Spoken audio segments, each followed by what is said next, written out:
Hindi maiaalis sa magkakapatid ang hindi pagkakasundo.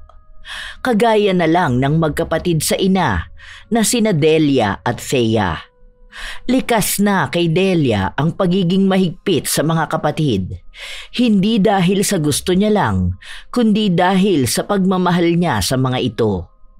Ngunit magkaganon pa man ay hindi yon pansin ni Thea, dahil para sa kanya ay walang karapatan ang ate niya sa kanyang buhay. Ngunit isang maling desisyon ang kanyang nagawa at wala siyang ibang malalapitan kundi ang ate niya na kapatid niya sa ina. Sa kanyang paghingi ng tulong sa kanyang ate, magdudulot yon ng isang kapahamakan sa kanilang bunsong kapatid. Kapahamakang magbibigay ng daan para ilabas ni Delia ang nakatago niyang kakayahan. Anong kakayahan kaya ang mayroon si Delia?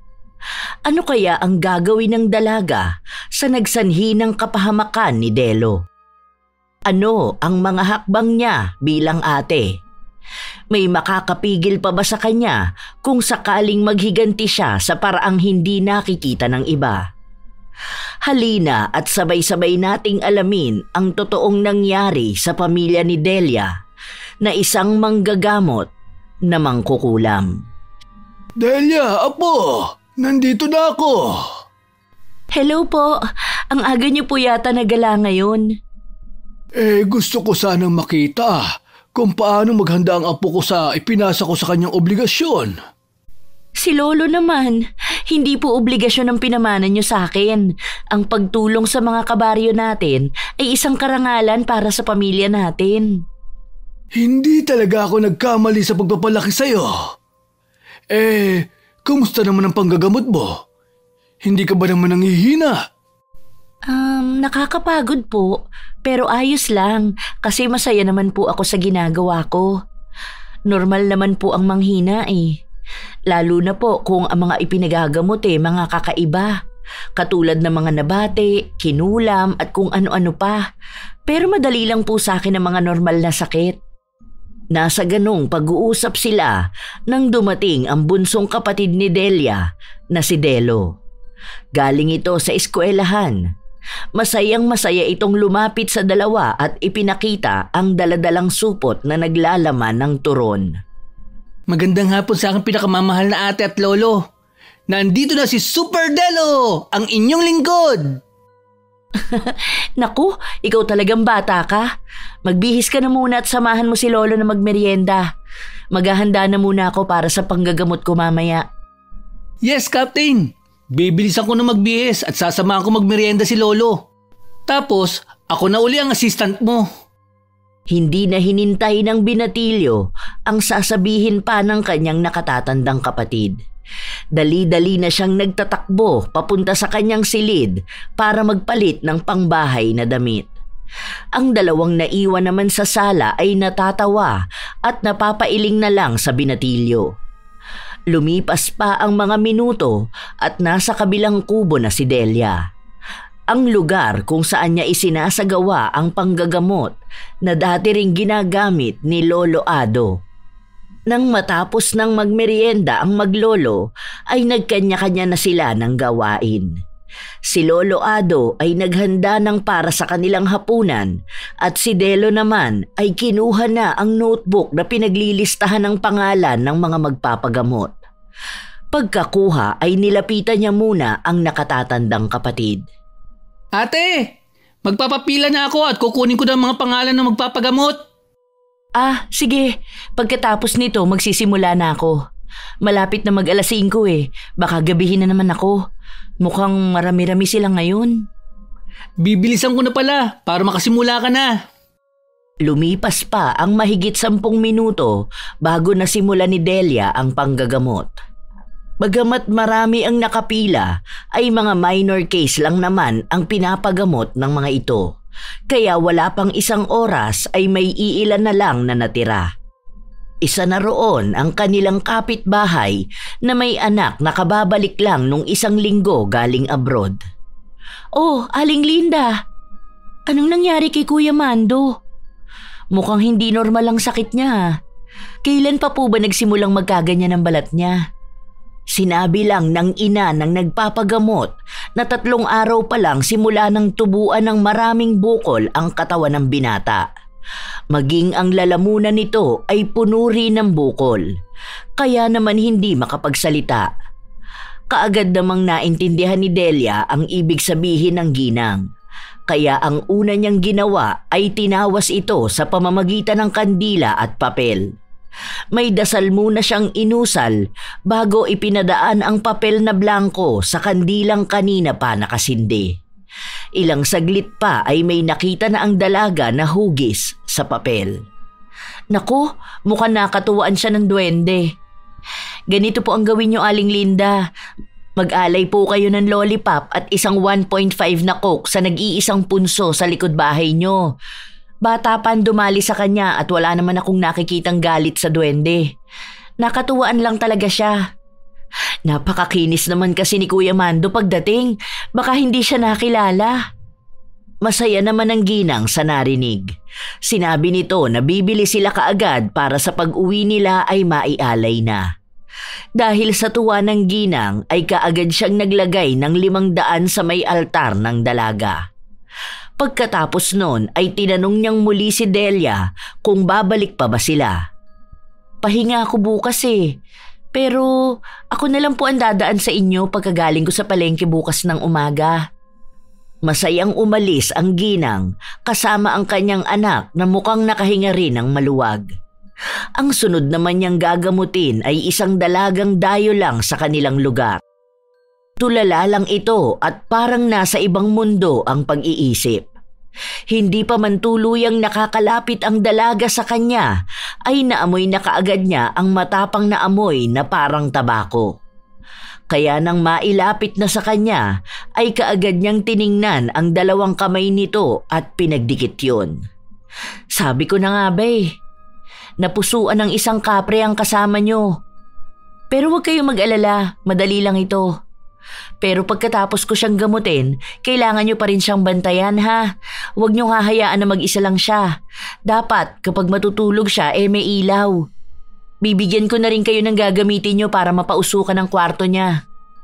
Delo, iabot mo nga ang baon na nasa ilalim ng altar. Roger that, ate. Mabilis ang naging kilos ng binatilyo. Nang makuha na ang hinihingi ng nakatatandang kapatid, ay inabot na rin niya ang isa pang lalagyan na may mga tuyong dahon at mga buto na hindi niya alam kung ano. Pagkakuha ni Delia ng inaabot ni Delo, ay pinatakan niya ng kandila ang loob ng bao habang may inuusal na dasal. Pagkatapos ay sinindihan niya ang bungkos na mga halamang tuyo na nasa kanyang mga kamay at inilaglag yon sa loob ng bao.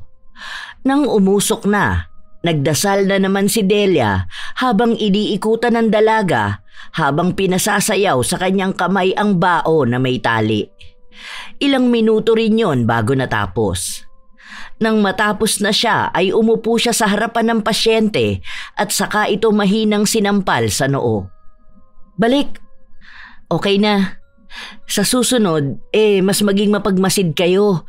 Hindi porket hindi nyo nakikita ay hindi totoo. Oo nga pala, hindi makapit sa kanya ang kapre. Base sa nakita ko, madalas ninyong tuksuhin ng dalagang ito na kapre na lang at lamang lupa ang magkakagusto sa kanya. At narinig nga kayo. Sa susunod, huwag kayong magtawag kung ayaw ninyong maulit pa ito ha. Sabay-sabay na napakamot sa ulo ang mga kasama ng pasyente, maliban sa isang babae na nakaalalay dito. Nagpasalamat naman sa kanya ang mga dayuhan kahit pa nga pinangaralan niya. Pagkatapos nun ay sunod-sunod na niya ginamot ang iba pang natitira. Patapos na siya sa huli niyang pasyente nang makita niya ang pagdating ng kanyang ikalawang kapatid. Nangunot ang kanyang noo nang makitang bumaba ito sa motor na minamaneho ni Jimmy na isang siga at kilalang adik sa kanilang lugar.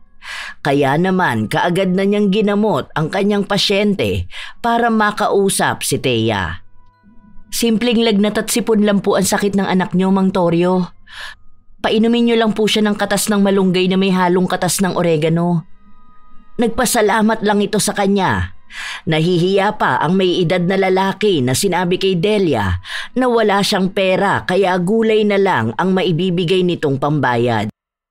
Kayo talaga, Mang Toryo. Sabi ko naman po sa inyo, libre lang ang serbisyo ko. Hindi naman po ako naniningil. Ang sakin lang po ay makatulong sa mga kababaryo ko. Naiiyak naman na nagpasalamat muli ang lalaki at saka tumayo at inilagay sa paanan ng lamesa ng altar ang isang supot na naglalaman ng iba't ibang gulay. Matapos yun ay nagpaalam na rin ang mag-ama. Tapos na. Bunso, ikaw na muna ang bahalang magligpit. Kakausapin ko lang ang Ate Thea mo. Oo, Ate Delia. Ate Delia. May gusto sana akong sabihin sa iyo eh. Alam mo naman na ayoko naglilihim. Ano ba yun?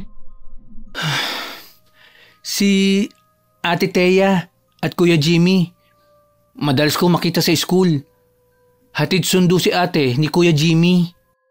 Ano? Di ba kayo magkasabay na pumapasok? Oo, pero hanggang dyan lang sa kanto. Doon kasi lagi nag-aabang si Kuya Jimmy. Ganun ba? O sige, ikaw na muna ang bahala dito. Ang kaninang masayang aura ni Delia ay napalitan ng galit dahil sa nalaman. Hindi dahil sa ayaw niyang maging masaya o magkaroon ng nobyo ang kapatid, kundi dahil ang taong napili ni Thea ay isang taong hindi kailanman matatanggap ng dalaga. Para siyang sinilabang papel habang papasok sa kanilang bahay. Malalaki ang hakbang at malakas ang boses na sinisigaw ang pangalan ng kanyang kapatid. Sinalubong naman siya ng kanyang lolo na alam na ang maaaring mangyari. Thea! Thea! Apo, ano ba't sumisigaw ka?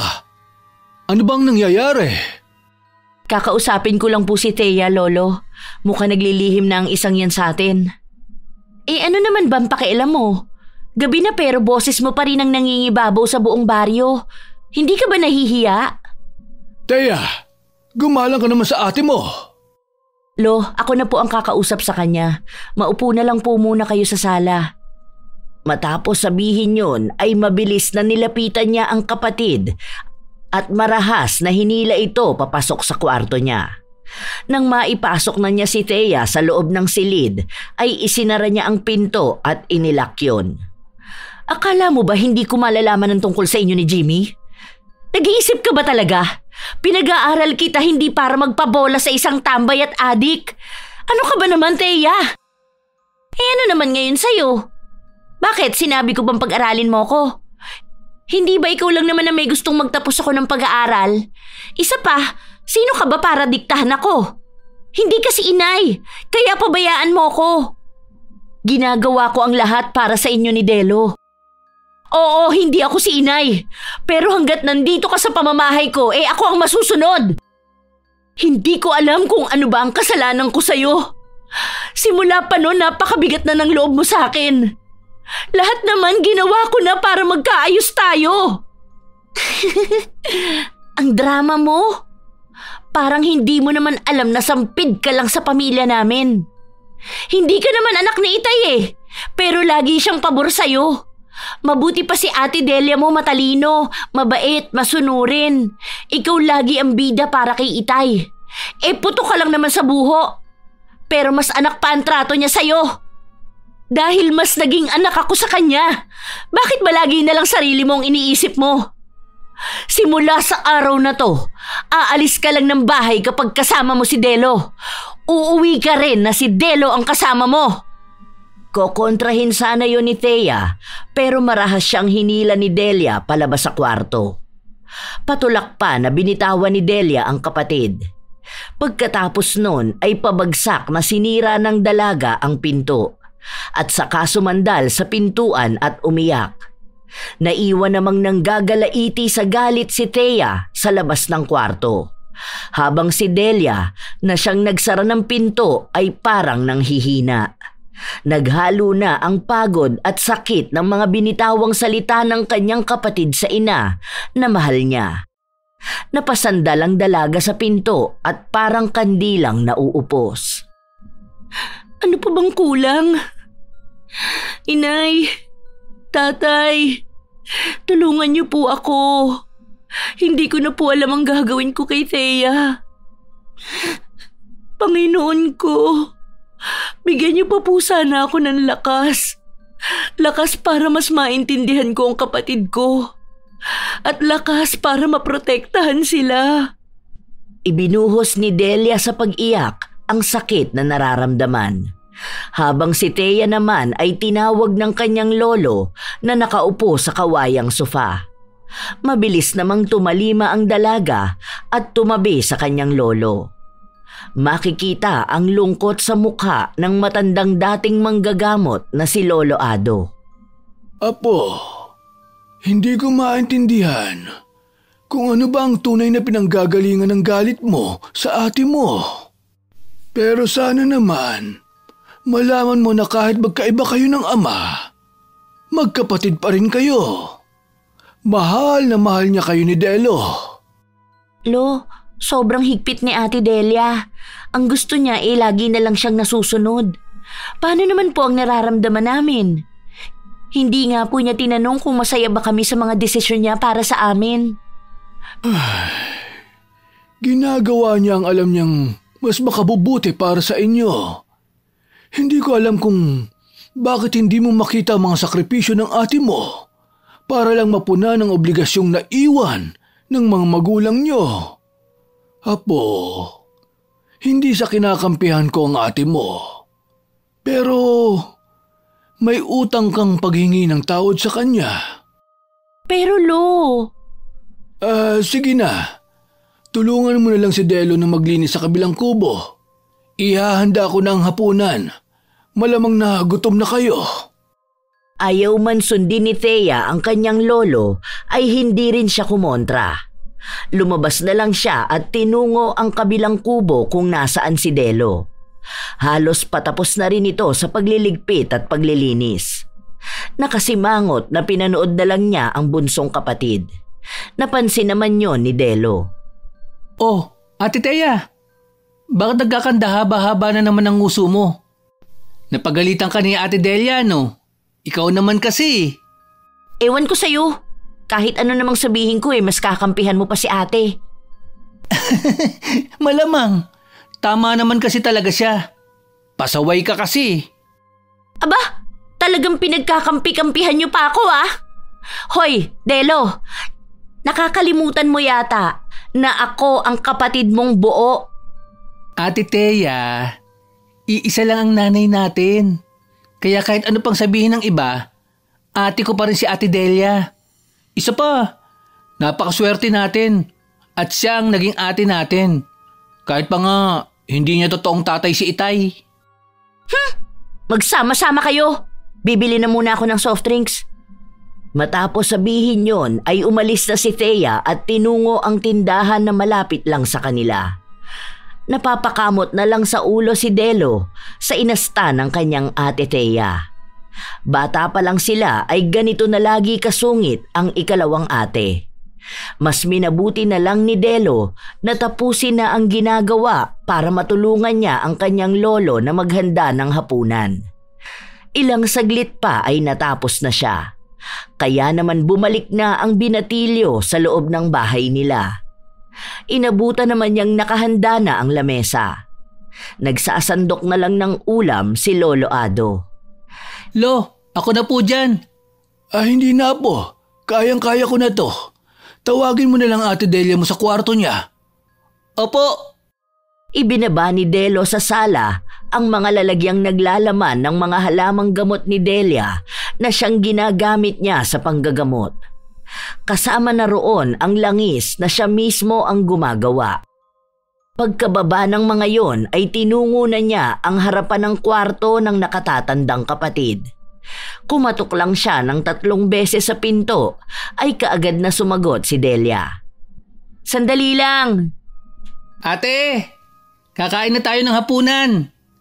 Ititimpla na kita ng kape. Labas ka na Sige, susunod na ako. Pinahid muna ni Delia ang luha sa kanyang mukha at saka humarap sa salaming pabilog na nasa loob din ng kanyang kwarto. Inayos niya ang kanyang sarili at naglagay na rin siya ng pulbos para maitago ng bahagya ang mga bakas ng luha sa kanyang mukha. Nang masiguradong okay na ay saka lang siya lumabas. Hindi na niya inabutan si Delo sa harap ng pinto niya. Ay, kaya ko to. Hindi ako pababayaan ng Diyos. Hindi ko dapat sukuan si Thea. Kapatid ko siya at mahal ko pa rin siya. Ano kayang niluto ni Lolo ngayon na ulam? Naglakad na papuntang komedor ang dalaga na katabi lang ng kanilang sala. May kaliitan din ang kanilang bahay. Magkaganon man, may 3 silid yun at sinisigurado lagi ni Delia na malinis, maayos at maaliwalas ang loob ng bahay. Pagdating sa komedor ay inabutan niya na nakaupo na si Lolo Ado. Si Delo naman ay kakalapag lang ng tasa ng mainit na kape. Nangunot ang kanyang noo nang hindi makita sa hapag ang isa pang kapatid. Nasaan si Thea? Sabi niya kanina, bibili lang siya ng soft drinks. Puntahan ko na lang para makakain na tayo. Ganun ba? O sige, bilisan niyo ha. Tumangulang si Delo bago tinahak ang daan papunta sa tindahang malapit lang sa kanila. Hindi pa man siya tuluyang nakakalapit ay nakita na niya roon ang kanyang ate Thea. Tatawagin niya sana ang pangalan nito pero natigilan siya nang makita ang isang lalaki na yumakap sa likuran ng ikalawang ate. Kitang-kita pa niya kung paano humarot ang kanyang ate Thea. Hala, si Kuya Jimmy ba yun? Naku, patay. Yari na. Si Ate Thea talaga. Ginamit pang dahilan ng pagbili ng soft drinks. Ilang minuto rin na nakatayo lang siya sa isang pwesto. Nang hindi na makatiis ang binatilyong si Delo, ay nilapitan na niya si Thea na nakikipaglambingan kay Jimmy, na kilala namang tambay at adik sa kanilang lugar. Nang malapitan ng dalawa ay kaagad na hinanap ni Delo ang soft drinks na bibilhin dapat ni Thea. Ate, nasaan ang soft drinks? Kanina ka pa dapat nakabili ah. Kakain na tayo. Ito naman, napakwento lang ako. Ako nang bahala, babe. Anong soft drinks ba ang gusto mo, bata? Libre ko na. Ate Thea, bumili ka na at umuwi na tayo. Aba, iniisda ba ako, bata? Nalilitan ka ba sa akin? Ha? Gusto mong makatikim? Babe, royal na lang ang bilhin mo. Yun kasi ang gusto ko. Hayaan mo na ang kapatid ko. Pagod kasi yan sa pagtulong kay Ate Delia sa panggagamot. Pasalamat ka, bata, ha? Ingatan mo ang kapatid mong to. Baka mamaya, magaya sa baliw mong ate na kung ano-ano ang nakikita.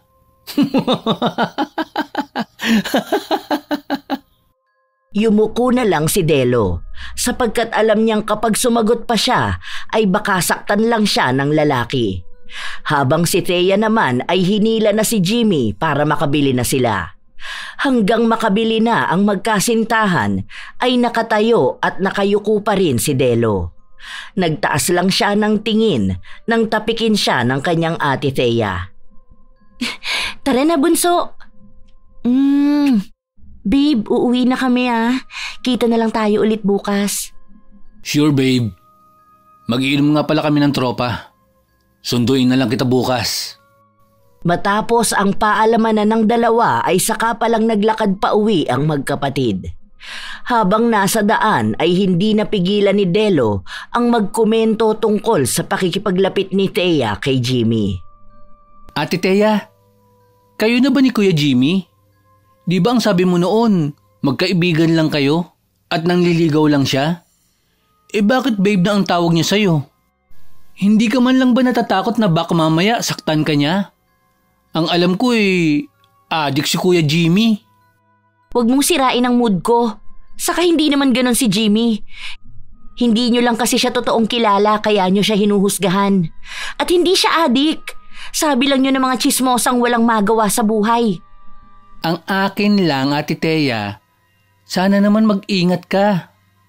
Mabait lang sa'yo si Kuya Jimmy dahil gusto ka niya. Paano na lang kung magsawa na siya sa'yo? Ikaw talaga? Nahawa ka na kay ate. Ang sama ng tingin niyo kay Jimmy. Hindi kailanman magsasawa sa akin yun, no? Ako pa ba? Ay, bahala ka nga. Bilisan mo na lang maglakad at naghihintay na sila lolo. Yun na nga ang ginawa ng magkapatid. Mabilis ang naging paghakbang nila. Ilang sandali pa, nakauwi na sila bitbit ang isang bote ng 1.5 na Royal. Kaagad na umupo ang dalawa sa kanilang pwesto at nagsimula na ang pamilya na kumain. Sa araw-araw ay laging ganon ang nagiging routine nila sa bahay. Ang kaibahan lang ay hindi na masyadong pinupunan ni Delia ang mga kilos ni Thea. Ang ginawa na lang ng dalaga ay nagbibilin sa kanilang bunso na nag-iisang lalaki rin sa kanilang magkakapatid. Bunso, alam kong hindi mo obligasyong bantayan ang ate Thea mo, pero sana tingnan-tingnan mo siya. Maging superhero ka niya kung kinakailangan. Si Ate Delia naman, kahit hindi mo sabihin, babantayan ko kay parati ni Ate Thea. Aba, hindi na ako makakaharap ng bungangerang mabait, maalaga, mapagmahal at matulungin na Ate Delia. Hindi na rin ako makakaharap ng kasing moody, tigas ng ulo at kasing taray ni Ate Thea. Ikaw talaga.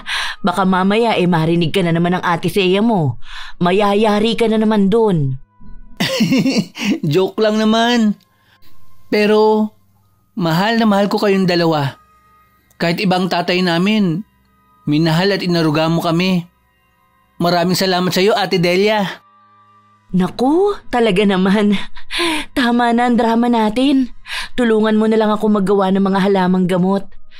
Plano ko magbenta sa bayan bukas eh. Bakit? Hindi ka naman dati nagbebenta ng mga gamot ah. Kailangan ko makalikom ng pera para sa prom ni Ate Thea mo. Masaya namang tinulungan ng binatilyo ang kanyang nakatatandang kapatid. Maggagabi na rin nang matapos nila ang kanilang ginagawa. Nagulat pa nga si Lolo Ado sa dami nun. Nang gabing yun ay maagang natulog ang magkapatid. Dahil araw naman ng linggo bukas ay nagpresenta si Delo na sasama sa kanyang Ate Delia. Kaya pareho silang maagang nagpahinga. Lingid sa kaalaman ni Delia ay kinuhang pagkakataon pala yun ni Thea para lumabas ng gabi na labis na ipinagbabawal ni Delia. Mabuti na lang at maagang natulog si ate. Hintayin mo lang ako, Jimmy. Sinipat pa ni Thea ang kanyang sarili sa salamin bago dahan-dahang lumabas sa kanyang silid. Sandaling nakiramdam siya bago tuluyang lumabas ng bahay. Nang makalabas na ay tuwang-tuwa na nagtatakbo ito hanggang sa may kanto. Doon ay inabutan niya si Jimmy na nag-aabang sa kanya. Pagkakita sa kanya ng nobyo ay kaagad naman nitong bumusina. Natatarantang nilapitan niya ang nobyo at mahinang hinampas ang balikat ng lalaki. Babe naman, bumusina ka pa talaga. Alam mo naman tumakas lang ako kila ate. Siya nga pala, saan ba ang punta natin? Birthday ngayon ni Gino. Sakay na. Okay. Hanggang 12 lang ako, babe ha. Baka kasi magising si ate at malamang wala ako sa bahay. Ano ka? Cinderella? Sige na, halika na. Mabilis na sumakay si Thea sa motor ni Jimmy. Hindi niya alam na nakita pala siya kanina ni Delo na palabas kaya siya sinundan nito. At kitang-kita ng binatilyo na nakipagkita ang dalaga sa nobyo nito. At para hindi siya mapansin ng dalawa habang nag-uusap, ay nagtago siya sa isang malapad na poste ng isang bakery. Dahil may kalayuan, ay hindi niya masyadong naririnig ang sinasabi ng kanyang ate. Pero dinig naman niya ang mga sinasabi ni Jimmy na parang walang pakialam kung may magising sa lakas ng boses niya. Nang malaman kung saan ang punta ng kanyang ate Thea at ni Jimmy, ay hinintay niya lang na makaalis ang dalawa bago siya bumalik sa kanilang bahay. Pagbalik doon ay hinihingal pa siyang kumatok sa kwarto ng kanyang ate Delia. Ate! Ate Delia! Dahil mababaw lang matulog si Delia, kaagad siyang nagising sa malalakas na katok ng bunsong kapatid. Nagtatakang bumangon ang dalaga at tinungo ang kanyang pintuan. Binuksan niya yon at bumungad sa kanya ang binatilyong hinihingal habang nakahawak sa dalawa niyang tuhod. Ano bang nangyayari sa'yo? Nagmarathon ka ba? Si Ate Thea lumabas. Nakipagkita kay Kuya Jimmy. Ano? Pupunta sila sa birthday ni Kuya Gino. Nakalaya na si Gino? Di ba nakulong yun dahil nahulihan ng droga? Yun ang narinig ko, ate. Hindi ko alam. Magpapalit lang ako ng damit. Hintayin mo ako at puntahan natin. Nagmamadaling nagbihis si Delia. Nang matapos na ay takbo lakad ang ginawa nila ni Delo papunta sa bahay ng may kaarawan.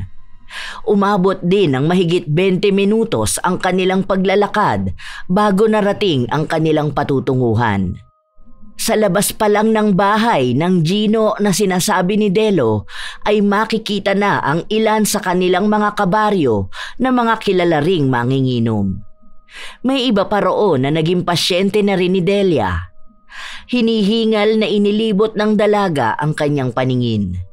Ilang sandali pa, natanawan na niya ang kanyang hinahanap. Para siyang sinilaban na tuyong dahon nang makita niyang nakakandong pa si Thea habang nakayapos sa leeg ni Jimmy. Ang mga kaharapan nito ay panay mga lalaki na kilalang mga siga at takaw gulo sa kanilang lugar. Dala ng galit ay hindi na nakapagpigil pa ang dalaga. Malalaki ang mga hakbang na tinungo niya ang pwesto ng kanyang kapatid na nakikipaglandian sa kanyang nobyo. Nang makalapit na, ay walang pagdadalawang isip na hinila niya ang braso ng kapatid kung kaya napatayo ito. Ate Delia! Ate! Delo! Anong ginagawa niyo rito? Umuwi na tayo. Hoy! Sino nagsabi sa'yo na pwede mong pauwi ng syota ko? Anong karapatan mo? Nakalimutan mo yatang wala ka sa teritoryo mo. Huwag kang magtapang-tapangan dito. Babe, tama na. Lubayan mo ang kapatid ko ha. Wala man ako sa teritoryo ko. May karapatan naman ako sa kapatid ko. Halika na, Thea. Ate, please. Nakakahiya. Nakakahiya? Ikaw ba hindi ka nahihiya sa inaarte mo? Sinong disenteng babae ang haharap sa inuman kasama ng mga lalaki? At nakakandong ka pa nga? Pinag-aaral kita hindi para sirain ang buhay mo sa isang tambay at walang pangarap sa buhay na lalaki. Pabayaan mo na lang ako. Dito ako masaya eh. Bakit ba hindi mo magawang maging masaya para sa akin? Baka naiinggit, babe. Dahil walang lalaking pumapatol sa kanya. Dahil na rin sa inis ay hindi nagdalawang isip si Delia na bigyan ng isang malakas na sampal ang lalaki. Gaganti sana ito sa kanya, ngunit mabilis na hinawakan ni Gino ang kaibigan. Pilit ding inaawat ng iba pa nilang kasama ang pagpupumiglas ni Jimmy na galit sa ginawang pagsampal ni Delia. Habang si Thea naman ay hindi makapaniwala sa ginawa ng kanyang nakatatandang kapatid. Gulat at galit ang nararamdaman ni Thea ng mga sandaling yon. Bakit ba napakapakialamera mo? Wala ka bang ibang misyon sa buhay mo kundi ang gawing miserable ang buhay ko? Lahat na lang na magpapasaya sa akin hindi mo matanggap. Wala kang kwentang ate. Mamatay ka na sana. Ate Thea, paano? Hindi na nakapagpigil pa si Delia at malakas na sinampal ang ikalawang kapatid. Habang wala namang tigil sa pagtulo ang kanyang luha na kanina pa niya pinipigilan.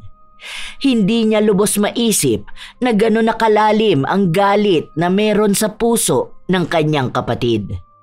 Habang si Thea naman ay nabigla sa sampal na ginawa sa kanya ni Delia.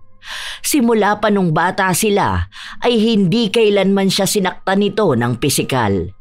Hindi niya inakala na magagawa siyang sampalin nito ngayon at sa harap pa mismo ng maraming tao. Dala ng kahihiyan at galit ay nagtatakbo pa uwi si Thea. Si Delia naman ay tumingin muna ng masama kay Jimmy bago walang buhay na tinalikuran ng lalaki. Nakaalalay lang sa kanya ang nag-aalalang si Delo. Ate Delia, huwag mo sanang masyadong intindihin ang mga sinabi ni Ate Thea. Ayoko mawala ka. Hindi ko kaya. Galit lang si Ate Thea kaya niya nasabi ang mga bagay na yun. Naiintindihan ko. Umuwi na tayo. Naging mabagal ang lakad ni Delo at Delia. Dinaig pa ng dalaga ang isang buhay na patay. Sinasabayan naman siya ng kapatid na lalaking nakahawak pa sa kanyang braso. Ang sana ay halos 20 minutos lang na paglalakad pa uwi ay umabot na ng mahigit 40 minutos. Nang marating nila ang harap ng bahay, kaagad na inutusan ni Delia ang bunsong kapatid na matulog na. Matulog ka na. Maaga pa tayo bukas. Ate. Ngunit bago pa man sumagot si Delo, ay mabilis nang pumasok sa loob ng kanilang bahay si Delia. Napakamot na lang sa ulo ang binatilyo sa inasta ng kanyang nakatatandang kapatid. Sa buong buhay niya ay ngayon lang niya nakitang magkaganyan ang kanyang ate Delia. Kahit pa nga madalas nagkakasagutan ang dalawa. Ay, nakakaawa naman si Ate Delia. Kailan ba makikita ni Ate Thea na sobrang mahal lang siya ni ate? Bakit ba napakabulag niya? Makapasok na nga. Sa pagpasok ni Delo, nakita niyang nakaluhod ang kanyang ate Delia sa harap ng kanilang altar sa bahay. May 2 kandila rin na nakasindi sa ibabaw ng altar. Kaya naman tahimik na lang siyang naglakad papasok sa kanyang kwarto. Dahan-dahan din niyang binuksan at sinara ang pintuan. Nang makapasok na siya sa kanyang silid, ay kaagad na humiga si Delo. Dala ng pagod sa maghapong paggawa ng halamang gamot at paglalakad ng araw na yon, ay kaagad na nakatulog ang binatilyo. Kinabukasan, sumama siya kay Delia sa bayan para magtinda. Ate, sigurado ka bang kaya mo? Magpahinga ka na lang kaya. Ako na lang ang magbebenta, kaya ko naman. Hindi pwede. Magsisimba ka pa, di ba? Huwag mo na ako masyadong isipin. Kaya ko na to. Sige na nga. Alam ko namang hindi kita mapipigilan eh. Tara na, nandyan na si Mang Kalo. Binuhat ni Delo ang ilang kahon na naglalaman ng mga bote ng gamot na ginawa nila at inilagay yon sa loob ng tricycle. Ngunit bago ipasok sa tricycle ay naunang pumasok sa loob si Delia, sakalang naipasok ni Delo ang mga kahon. Nang mailagay na lahat ay sumakay na rin sa likod ang binatilyo. Sa kanilang pag-alis ay may isang pares ng mga matang nakamasid sa kanila. Lingid sa kaalaman nila ay masaya ang taong nagmamay-ari ng mga matang yon. Nang masigurado na nitong nakaalis na ang magkapatid, ay mabilis ang kanyang naging kilos. Bit-bit ang may kalakihang bag ay nagmamadali siyang lumabas ng bahay. Ngunit nagulat siya nang sa pagbukas niya ng pinto ay bumungad sa kanya ang nagulat na matanda. Hay nako, anak na tinapa! Thea, bakit may dala kang bag? Lolo Ado, ang aga niyo naman pong nagpunta. Ang alam ko, aalis ngayon sila ate mo. Kaya naisipan ko maglinis ng kaunti dito. Nandito ka naman pala. Akala ko sasama ka magbenta ng mga gamot. Si Lolo naman, alam niyo naman po na wala akong hilig sa mga ganyan. Saan ba ang tungo mo? At may dala ka pang bag. Maglalayas ka ba? Nag-away na naman ba kayo ng ate mo? Kasi po, Lo, Hindi pa man tapos ang sasabihin ni Thea ay bigla na lang may tumulak sa matandang nakatayo sa harap ng pinto. Dahil doon ay patagilid na bumagsak si Lolo Ado. Dala na rin ng katandaan ay wala siyang ibang nagawa kundi ang dumaing sa sakit ng kanyang balakang dahil sa pagkakabagsak. Jimmy! Babe! Bakit mo tinulak si Lolo Ado? Kanina pa ako naghihintay sa'yo sa may kanto. Ang init-init kaya sinundo na kita. Ang laking harang kasi ng matandang yan Alam ko na siya ang pumipigil sa iyong umalis. At hindi nga ako nagkamali. Aray ko! Ang balakang ko! Ano ka ba naman? Alam mo namang matanda na si Lolo Lo, tulungan na po kita. Ngunit bago pa man malapitan ni Thea ang kanyang lolo, ay kaagad siyang hinila sa braso ni Jimmy. Kinuha ng lalaki ang bag sa kabilang kamay nito habang hawak naman ang isa pang kamay ng dalaga. Malalaki ang hakbang na inilalayo niya ang nobya sa matandang lalaki. Halos makaladkad na niya si Thea. Apo ko, Thea! Huwag kang umalis! Thea! Nagpupumiglas ito para sana matulungan ang matanda. Ngunit mahigpit ang hawak ng kanyang kasintahan sa braso niya. Mas higit ding malakas sa kanya si Jimmy. Kaya naman wala na siyang nagawa kundi ang sumama na rito at iwan ang pobre niyang lolo. Nang marating nila ang nakaparadang motor ng lalaki, ay bigla na lang tumawa si Jimmy. Kawawang matanda. Akala ko pipigilan ka pa niya wala naman siyang magagawa. Mukhang tanga. Sumusobra ka na. Mabuting tao ang lolo ko. Bakit kailangan mo siyang ganunin? Nakakainis. Si babe naman. Sige na nga, sorry na. Alam kong hindi ko dapat na ginawa yung kay tanda. Pero natatakot ako na pigilan kanyang sumama sa akin. Alam mo namang, mahal na mahal kita, di ba? Huwag ka nang magtampo. Sobra naman kasi talaga ang ginawa mo sa lolo ko. Alam mo namang mahina na siya. Paano kung nabalian pala siya ng buto? Paano na lang kung nagkamali siya ng bagsak at nabagok? Naisip mo ba yun? Sorry na nga. Hindi na mauulit. Mamaya sabihin mo sa akin ang lahat ng gusto mo at ibibigay ko. Pero sa ngayon, kailangan na nating umalis. Halika na. Sakay ka na. Parang tuta naman na sumunod ang dalaga sa kanyang nobyo. Sakay ng motor ay umalis ang magkasintahan. Habang sina Delia at Delio na walang kamalay-malay ay nagbababa na ng kanilang mga ititinda sa talipapa ng bayan. Nang maibaba na ang lahat ay doon lang napansin ni Delia na naiwanan pala niya ang kanyang rosaryo na kahit noong bata pa siya ay lagi niyang dala. Kaya naman nagpaalam muna siya sa kapatid para balikan yon. Ay naku naman, Delo, maiwan ka na muna dito. Ikaw na muna ang magbantay. Babalik lang ako saglit sa bahay. Ha? Bakit ate? May naiwan ka pa? Yung rosaryo ko, hindi ako mapalagay kapag wala yun. Sige ate. Ako nang bahala. Mabuti na lang pala nandito pa si Mang Kalo. Kaya nga O sige na, para makabalik din ako agad. Muli ay sumakay ng tricycle si Delia at bumiyahe pabalik sa kanilang bahay. Hindi niya rin mawari sa kanyang sarili pero may kaba siyang nararamdaman. Ilang sandali pa ay nakarating na siya sa harap ng bahay nila. Nangunot ang kanyang noo nang makitang nakabukas lang ang pinto ng bahay na sa pagkakaalala niya ay isinara naman nila bago umalis. Nagmamadali na bumaba siya sa tricycle at nagtatakbo papasok sa bahay.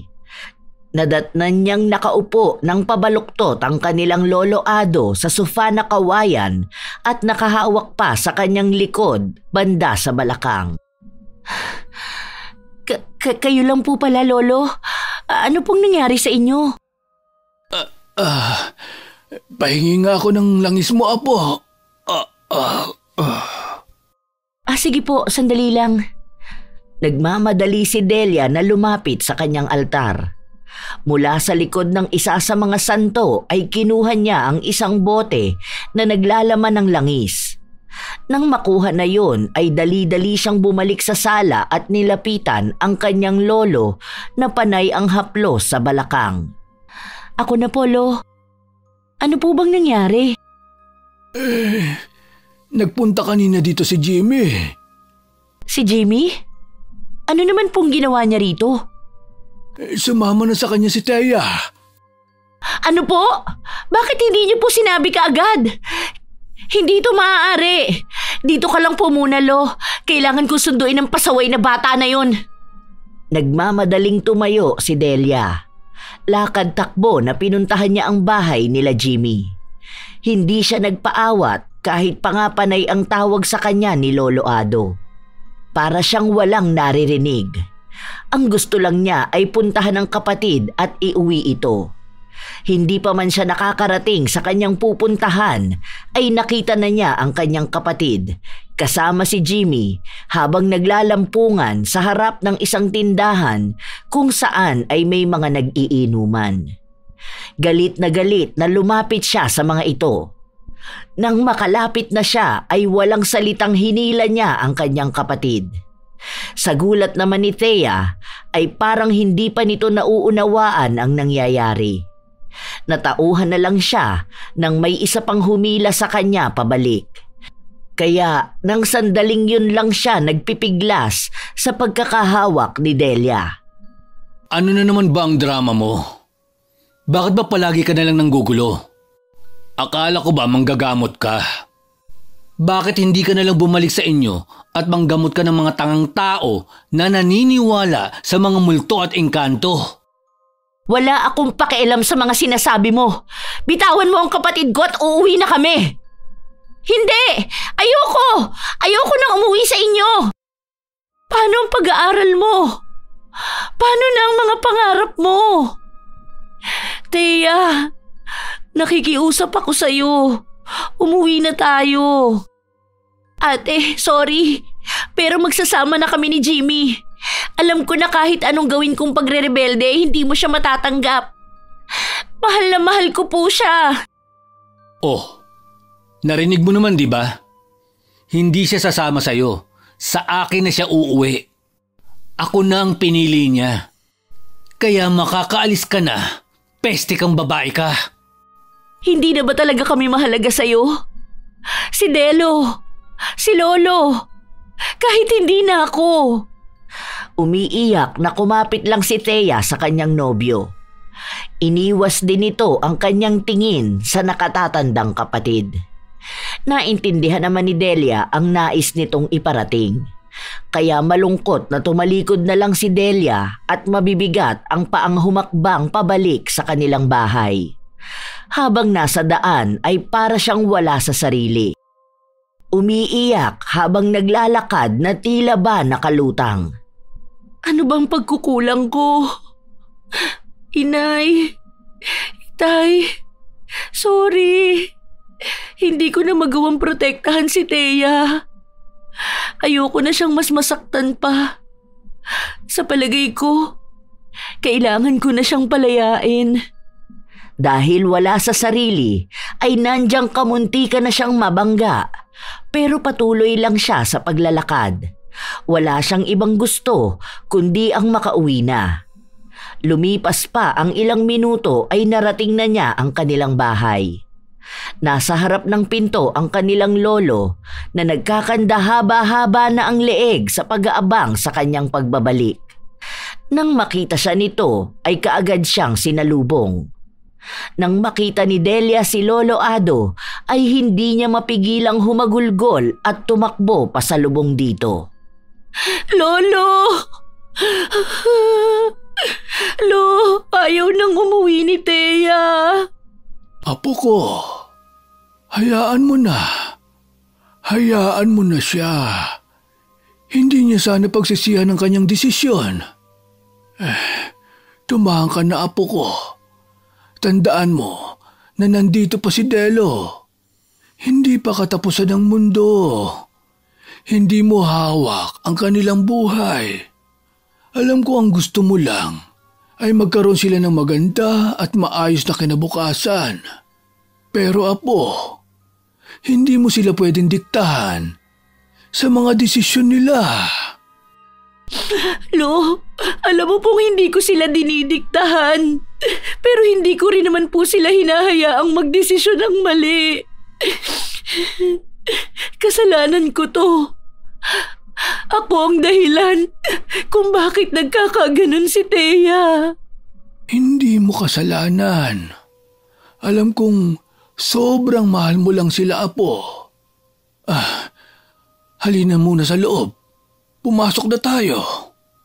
Inakay ni Lolo Ado ang kanyang apo papasok sa loob ng bahay.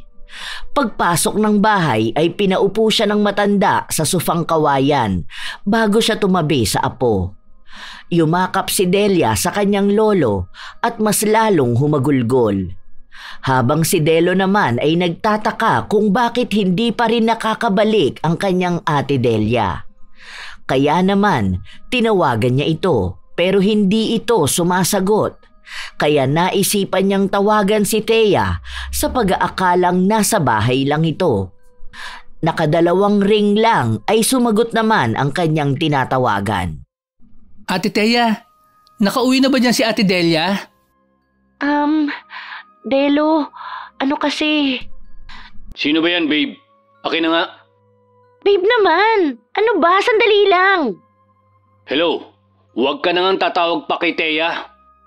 Kuya Jimmy, nasaan si ate? Wala kang pakialam. Huwag ka nang tumawag dito. Magsama kayo ng baliw mong Ate Delia. Tantanan nyo kami. Ako ang pinili ni Thea. Kaya wala na kayong magagawa. Matapos sabihin nyo ni Jimmy, ay kaagad niyang ibinaba ang tawag. Hindi man lang nakasagot ang binatilyo rito. Dahil hindi pa niya naiintindihan ng lubusan ang ibig nitong sabihin. Ilang minuto rin na parang loading lang ang utak ng binatilyo. Nang mapagtanto niya ang ibig sabihin ng nobyo ni Thea, ay nagmamadali siyang magligpit ng kanilang mga panindang gamot. Pagkatapos maiayos ang lahat ay nagmamadali siyang umuwi. Lumipas pa ang halos 1 oras. Tahimik ang bahay nang dumating si Delo sa kanila. Kaya mas lalo siyang kinabahan. Nagmamadaling pumasok siya sa loob ng bahay. Dinatnan niyang nakahiga at natutulog ang nakatatandang kapatid sa sofa na kawayan. Habang si Lolo Ado naman ay nasa kusina, natanaw mula sa pinto. Ibinaba ng binatilyo ang mga dala niyang kahon at saka dumiretso sa lolo nila para magmano. Lo, ano po ang nangyari kay ate? Sinubukang sunduin ang pasaway niyong kapatid sa bahay ng nobyo. Ayun, umuwi ng luhaan. Hindi ko alam kung ano ang buong nangyari. Umuwi na lang siya ditong umiiyak at sinasabing ayaw nang umuwi dito ni Thea. Ano ba naman si Ate Thea? Wala nang mahalaga sa kanya kung hindi ang boyfriend niya. Kawawa naman si ate. Hindi ba naman po siya sinaktan? Mukhang hindi naman. Pero masama ang loob niya. Sinisisi niya ang sarili niya. Apo, sa palagay ko, magiging mahirap sa atin ang mga susunod na araw. Kaya dito na muna ako. Hindi ko kayo pababayaan ng ate mo. Salamat po, Lo. Huwag po kayong mag-alala. Tutulungan ko po kayo palagi. Alam mo, Apo, sa palagay ko, hindi na muna makakapanggamot ang ate mo. Kilala ko siya at alam kong sobrang dadamdamin niya ang pag-alis ng Ate Thea mo. Hindi nga sila nagkamali ng akala, sapagkat matapos ang araw na yon ay lagi nang tulala si Delia. Kung hindi siya tatanungin, ay lagi lang siyang nakatanaw sa may bintana. Hindi na rin siya nagdadasal at nanggagamot. Kaya sa tuwing uuwi si Delo ay lagi niyang inaaliw ang kanyang ate Delia. Ngumingiti naman ito kahit matipid lang. Lumipas pa ang ilang buwan at bakasyon na sa eskwela si Delo, pero ganun pa rin si Delia. Ngunit isang gabi ng Biyernes, sobrang lakas ng ulan at hangin dahil sa paparating na bagyo. Nasa sala silang tatlo ng mga oras na yon at naghahanda kung sakaling sumalakay ang malakas na bagyo. Panay pa ang pagpapatawa ni Delo na umaarteng clown. Nahinto lang yon nang makarinig sila ng tatlong malalakas na pagkatok. Nagpresenta si Delo na siya na lang ang magbubukas. Ako na po magbubukas. O sige. Patalon-talon pa na parang bata si Delo habang palapit sa pinto, habang may malaking ngiti sa kanyang mga labi. Ngunit nabura yon nang buksan niya ang pinto at tumambad sa kanyang harapan si Thea na basang-basa ng ulan. Mababakas din ang mga pasa at sugat nito sa buong katawan. Kaya naman kaagad niyang pinapasok ang kanyang ikalawang ate. Ate Thea, anong nangyari sa'yo? Thea? Umuwi na si Thea? Halos magkandadapa-dapa pa si Delia sa paglapit sa pintuan nila para makita kung talagang umuwi ang kanyang isang kapatid. Balak sana niyang salubungin ito ng isang yakap, pero nang makita niya ang itsura nito ay para siyang kinapos ng hininga. Puno ng pasa at sugat ang buong katawan nito at mukha. Namamagari ng labi nito at kaliwang mata na may black eye pa. Umiiyak na nilapitan niya ito at doon lang niya napagtantong nakahawak ito sa may bandang tiyan niya. Thea, anong nangyari sa'yo? Anong ginawa ng hayop na yun sa'yo? Ate, sorry. Sorry po. Hindi po ako nakinig sa'yo. Tama ka po, ate. Adik siya at ako ang lagi niyang pinaglalabasan ng amats niya. Lalo na kapag hindi ko siya pinagbibigyan sa kama. Ate! Hayop! Hayop siya! Papatayin ko siya! Apo, hindi yan tama. Hayaan mo na ang karma ang magparusa sa kanya. Ang mabuti pa, paupuin niyo na muna si Thea. Delo, kuhanan mo ng pamalit na damit ang ate mo. Opo. Mabilis namang tumalima si Delo, habang si Delia ay inaalalayan na maupo ang kanyang kapatid na babae sa upuan sa sala. Nang makaupo na sila ay panay ang hingi ng tawad ni Thea sa kanyang nakatatandang kapatid at lolo. At dahil mahal na mahal nila ang dalaga, mas pinagtuunan nila ng atensyon ang mga sugat nito. Huwag mo nang isipin yun. Sandali lang at kukuha ko ng gamot. Ako ang may gawa nun kaya alam kong epektibo. Salamat po, ate. Nang makabalik na si Delo, ay pinagbihis na muna nila si Thea. Pagkatapos magpalit ng damit ay saka naman siya ginamot ni Delia. Habang ginagawa nila yon, ay ikinuwento ni Thea ang naging buhay niya sa piling ni Jimmy. Sinabi rin ito na natatakot siya sa maaaring gawin ng nobyo pag nalamang tumakas siya. Natatakot po ako, Ate Delia. Kilala ko si Jimmy. Alam kong hindi niya papalagpasin ang pagtakas ko sa kanya. Ayokong mapahama kayo. Pero wala naman po akong ibang matatakbuhan. Ang mabuti pa lumuwas muna kayo sa Maynila. Biyahe na kayo mamayang madaling araw. Hindi ka sasama. Bakit? Ate, sumama ka na lang. Natatakot ako na baka saktan ka niya. May kailangan lang akong ayusin muna rito. Susunod din ako sa inyo. Huwag kang mag-alala. Hindi niya ako masasaktan. Bawal kang ma-stress. Baka makaapekto sa pagbubuntis mo. Alam mo na po. Nakangiting tumangutango si Delia. Habang nangunot naman ang noo ni Lolo Ado. Sapagkat nararamdaman niyang may gagawin itong isang bagay na hindi maganda. Magkaganon pa man ay ipinagkibit balikat na lang niya. Lumipas ang mga oras Nakahanda na ang gamit ng tatlo. Nang sumapit na ang 2:00 ng madaling araw, ay tahimik na nagtungo sina Thea, Delo at Lolo Ado sa labas. Habang si Delia naman ay kinuha ang itim na belo ng kanyang namayapang lola. Ngunit bago gamitin yon ay taimtim muna siyang nagdasal at humingi ng tawad sa Diyos sa kanyang gagawin. Alam ko pong mali ang gagawin ko. Ngayon pa lang po ay humihingi na ako ng tawad sa aking gagawin. Patawad po. Matapos magdasal ay pinatay niya ang lahat ng ilaw sa buong bahay.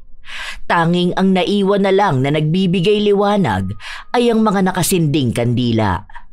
Pagkatapos ay kinuha niya ang itim na belo at larawan ni Jimmy.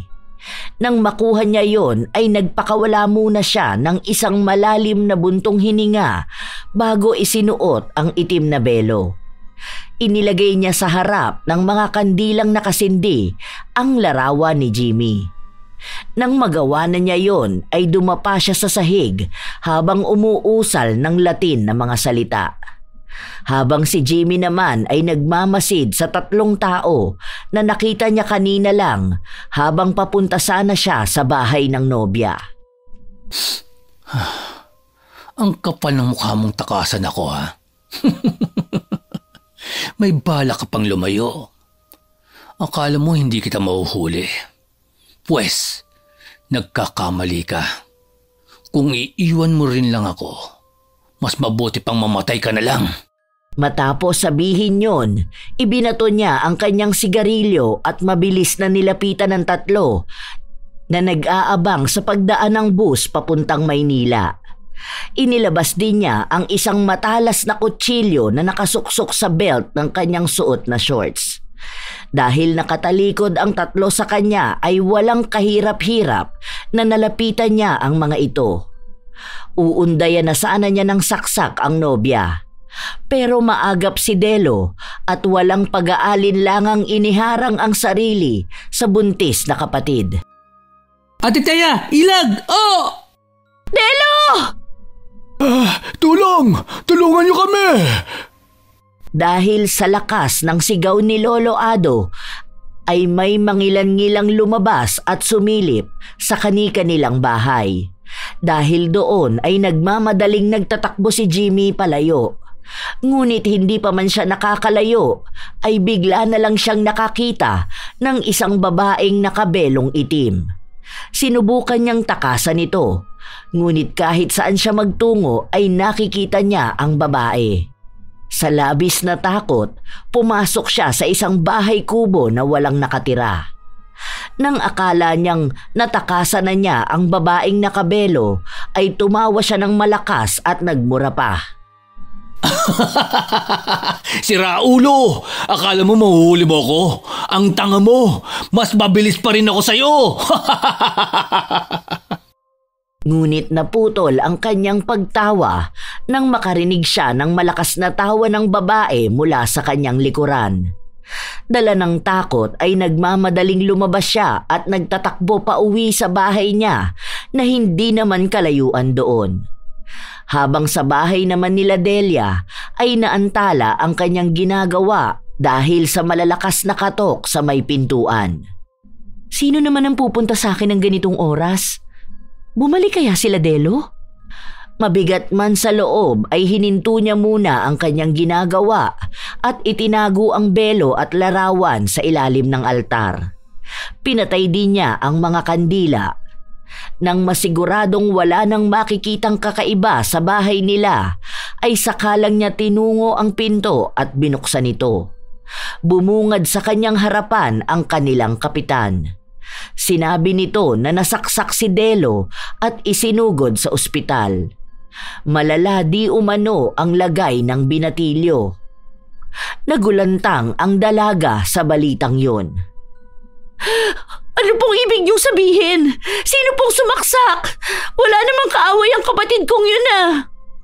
Mas lalo siyang nakaramdam ng galit nang sabihin ng kapitan na si Jimmy ang salarin at tumawag na ito ng pulis para hulihin ang binata. Nang makaalis na ang kapitan ay muling ipinagpatuloy ni Delia ang kanyang ginagawang pangungulam kay Jimmy. Wala sana akong balak na patayin ka, pero sinagad mo na talaga ako. Kaya humanda ka. Pagbabayarin kita! Muli ay ipinagpatuloy ni Delia ang naputol niyang ginagawa, habang si Jimmy naman ay nasa loob na ng kanyang bahay. Pasilip-silip pa ito sa bintana para tignan kung nasundan ba siya ng babaeng nakabelo. Makakahinga na sana siya ng maluwag kung hindi lang niya nakita ang mga pulis na paparating. Nagmamadali siyang nagtungo sa isang pinto papunta sa likod bahay. Mula roon ay tumakas siya at tumakbo papunta sa bukid. Habang tumatakas ay may nakita siyang itak na nakatarak pa sa isang puno. Kinuha niya yon. Kapag siniswerte ka nga naman mukhang binibigyan niyo talaga ako ng pagkakataon na makalaban Naputol ang kanyang pagtawa nang bigla na lang lumitaw muli ang babaeng nakabelo. Papalapit ito ng papalapit sa kanya. Kaya naman iwinasiwas niya ang itak na nakuha. Sa kakawasiwas niya ay aksidenteng tinamaan niya ang isang mababang poste na may mga kordon ng kuryente. Hindi pa siya nakontento at muli niyang pinatamaan ang poste sa pag-aakalang ang babaeng nakabelo yun.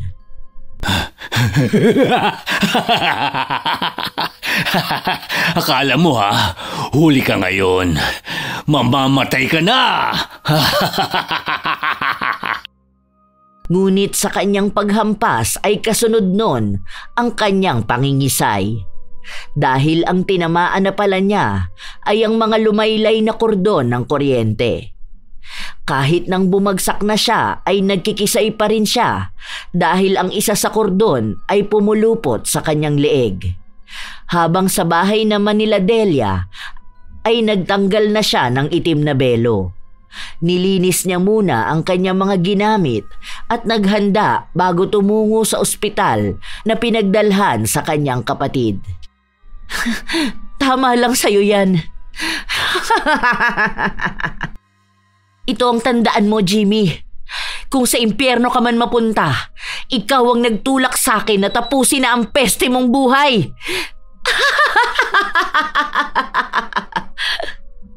Matapos ang gabing yon, ay naging maayos na ang lagay ni Delo.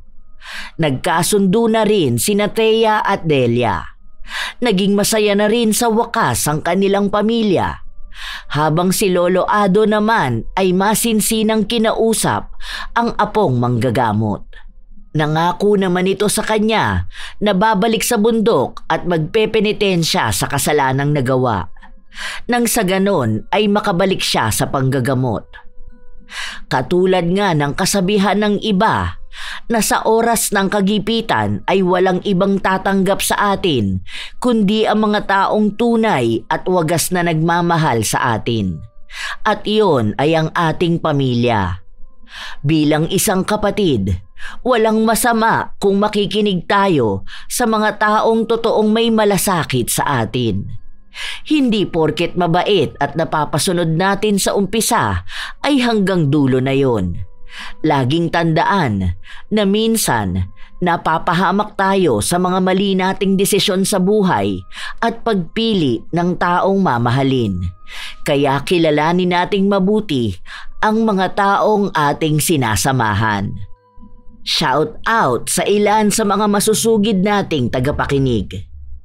Maura 620, Maria Luisa Gonzales, Marilu Credo, Nancy Mendoza, Queen Dagani, Ellen Kiano, Leonisa Cobo, Dorang OFW ng Taiwan, Terry Ferrer, Larnie Azurin, Cherry Mukbang ASMR, Frin Beckworld, Zach Santos, at Gimbal Horror Stories. Ito ang inyong Lola Telang at maraming salamat sa inyong pakikinig.